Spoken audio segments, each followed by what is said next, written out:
क्या periodic table के बाद नए एलिमेंट्स एक्सेस कर सकते हैं? केमिस्ट्री पढ़ने वालों को पता है, एलिमेंट्स का नंबर प्रोटॉन काउंट से डिसाइड होता है। प्रोटॉन्स बढ़ने से केमिकल प्रॉपर्टीज पीरियडिक तरीके से चेंज होते हैं। 1869 में रशियन केमिस्ट मेंडलीव ने पीरियडिक टेबल दिया और तब से 118 एलिमेंट्स डिस्कवर हो चुके हैं। अब नए एलिमेंट्स क्यों नहीं मिल रहे? क्या प्रोटॉन्स इन्फिनिटली ऐड नहीं कर सकते? पहले आर्टिफिशियली मेड एलिमेंट की स्टोरी से शुरू करते हैं। मेंडलीव ने देखा कि मॉलिब्डेनम और रूथेनियम के बीच एक एलिमेंट मिसिंग था। केमिस्ट ने 70 साल तक इस 43 आरडी एलिमेंट को ढूंढा और फाइनली साइक्लोट्रॉन यूज करके इसे डिस्कवर किया, टेक्नीशियम। ये नेचुरल फॉर्म में भी बनता है, बट बहुत अनस्टेबल है और रेडियो एक्टिव डिके करता है। हर एलिमेंट के अनस्टेबल आइसोटॉप्स होते हैं, सेम एलिमेंट के डिफरेंट वर्जन्स। जैसे कार्बन 12 में 6 प्रोटॉन्स और 6 न्यूट्रॉन्स होते हैं, जो स्टेबल है, बट कार्बन 14 में 6 प्रोटॉन्स और 8 न्यूट्रॉन्स होते हैं। एक्स्ट्रा न्यूट्रॉन्स डिके करके इलेक्ट्रॉन्स और न्यूट्रिनोज रिलीज करते हैं और ये नाइट्रोजन 14 बन जाता है। इसका हाफ लाइफ 5700 साल है।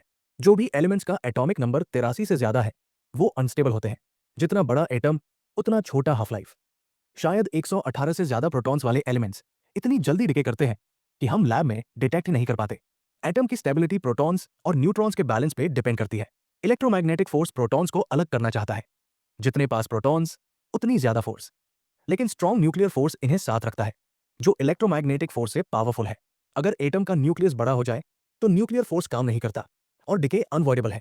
न्यूट्रॉन्स चार्ज नहीं लेते तो इलेक्ट्रोमैग्नेटिक फोर्स से अफेक्ट नहीं होते।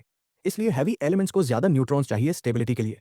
केमिस्ट्री में एक रूल है, आउटर शेल में 8 इलेक्ट्रॉन्स होते हैं तो एटम स्टेबल होता है। जैसे इनर्ट गैसेज जो किसी से रिएक्ट नहीं करते, ऐसा ही न्यूक्लियस में होता है। जब प्रोटॉन्स और न्यूट्रॉन्स का काउंट इवन होता है, न्यूक्लियस ज्यादा स्टेबल होता है। फिजिक्स में इसे मैजिक नंबर्स कहते हैं, क्योंकि इनका टोटल स्पिन 0 होता है। इवन स्पिन वाले न्यूक्लियस में एक्स्ट्रा प्रोटॉन या न्यूट्रॉन स्टेबिलिटी के लिए हानिकारक होते हैं। जैसे 47th एलिमेंट सिल्वर और नंबर के बावजूद 50 के पास है तो स्टेबल है। मैजिक नंबर्स और स्पिन कपलिंग न्यूक्लियस की स्टेबिलिटी को अफेक्ट करते हैं। आज तक 24 आर्टिफिशियल एलिमेंट्स बनाए जा चुके हैं। 118 एलिमेंट का हाफ लाइफ 0.69 मिलीसेकंड्स है। कंप्यूटर सिमुलेशंस कहते हैं हैवियर स्टेबल एलिमेंट्स हो सकते हैं, बट बनाने के लिए पार्टिकल एक्सेलरेटर से भी पावरफुल इक्विपमेंट चाहिए। आर्टिफिशियल एलिमेंट्स का यूज होता है, जैसे टेक्नीशियम 9 मेडिकल इमेजिंग में ट्रेसर के लिए, जिसका हाफ लाइफ 6 आवर्स है और बॉडी को रेडिएशन नहीं देता। न्यूक्लियर रिएक्टर्स में यूरेनियम 235 से इलेक्ट्रिसिटी बनता है, जो मिलियंस को पावर देता है।